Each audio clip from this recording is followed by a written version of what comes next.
राधा जी एक आम मध्यम वर्गीय परिवार की मुखिया थीं। वे अपने बेटे शुभम और बहू मनीषा के साथ रहती थीं।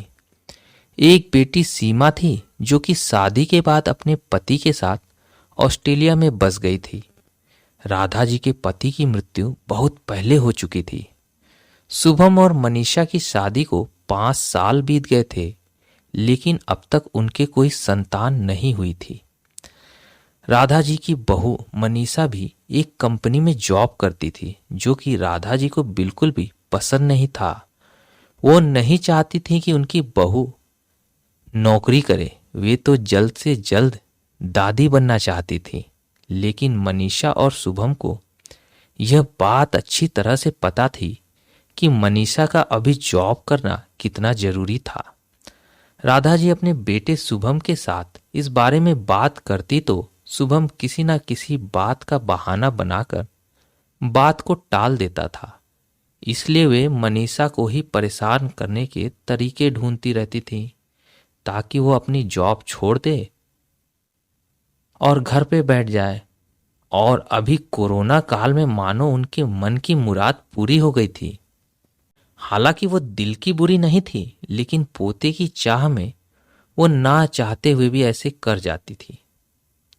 अपनी हम उम्र सहेलियों को दादी बनते देखकर उनका मन दुखी हो जाता था।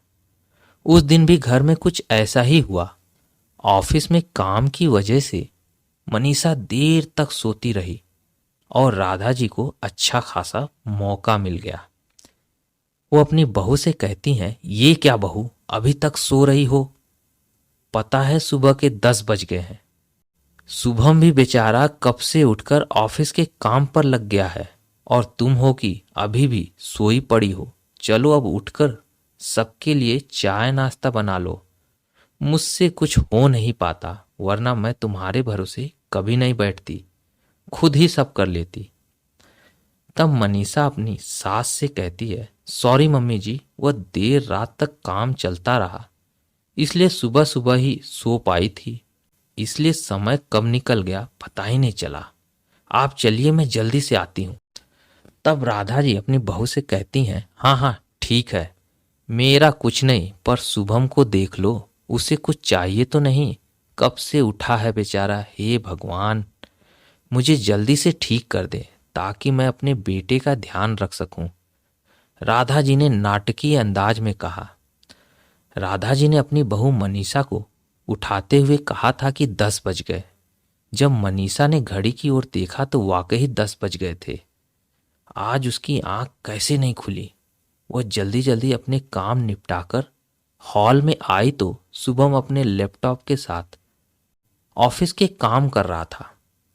उसने किचन में जाकर चाय नाश्ता बनाया और फिर रात के बर्तन साफ किए और झाड़ू पोछा करके नहाने चली गई।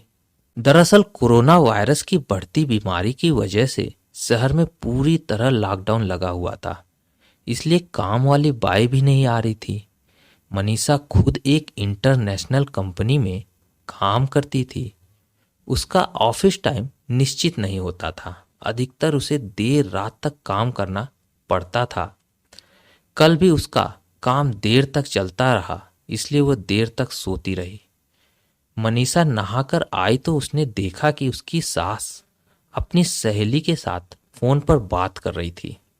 बातचीत में अपना नाम सुनकर मनीषा सास की बातें सुनने लगी तो उसकी सास अपनी सहेली से कहती है, अरे शारदा, तुम भी अपनी बहू को ज्यादा सिर पर मत बैठाओ। बहू को ज्यादा उड़ने दोगी तो कल को अपनी नौकरी के चक्कर में वह तुम्हें ही घर की नौकरानी बनाकर छोड़ देगी। मैं तो भाई शुरू से ही मनीषा के नौकरी के खिलाफ थी। अब करे नौकरी शौक से, पर साथ साथ घर के काम भी करे। मैं तो बदन दर्द का बहाना बनाकर बैठ जाती हूँ, नहीं तो सारे काम का बोझ मेरे सिर पर आ गिरता। मैं कोई मुफ्त की नौकरानी थोड़ी ही हूँ। मैं तो कहती हूँ तुम भी यही किया करो। सास की बातें सुनकर मनीषा की आंखों में आंसू आ गए। वह जिस सास को बीमार समझकर उनकी दिन रात सेवा करती है, उन्हें एक गिलास पानी भी नहीं उठाने देती है, सारा दिन घर का और रात में ऑफिस का काम करके थकान से चूर होकर भी उफ तक नहीं करती, उसका ये फल मिला है।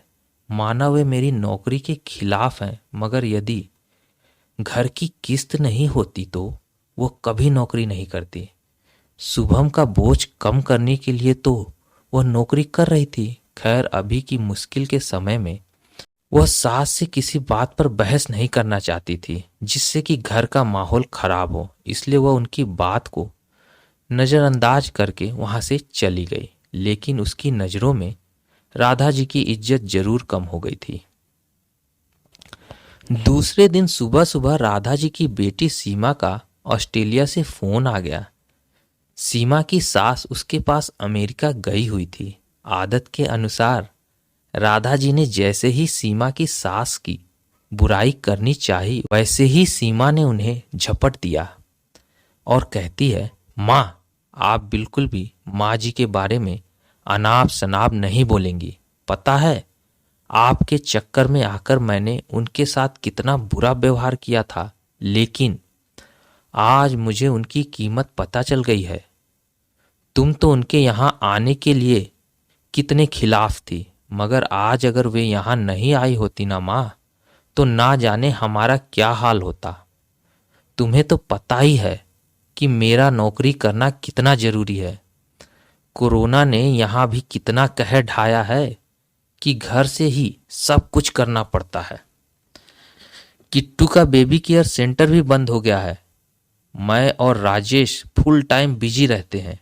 ऐसे में माँ जी ने अकेले ही किट्टू के साथ साथ पूरे घर का सारा काम संभाला हुआ है। मुझे भी कुछ करने नहीं देती हैं। अगर वे नहीं होती तो माँ, हमारा क्या होता, यह सोचकर ही मेरे रोंगटे खड़े हो जाते हैं। सच में माँ, वे कोई साधारण महिला नहीं है, बल्कि मेरे लिए तो वे देवी के समान है। मेरे इतना अपमान करने के बावजूद भी। और सीमा रोने लगी और उसने फोन काट दिया।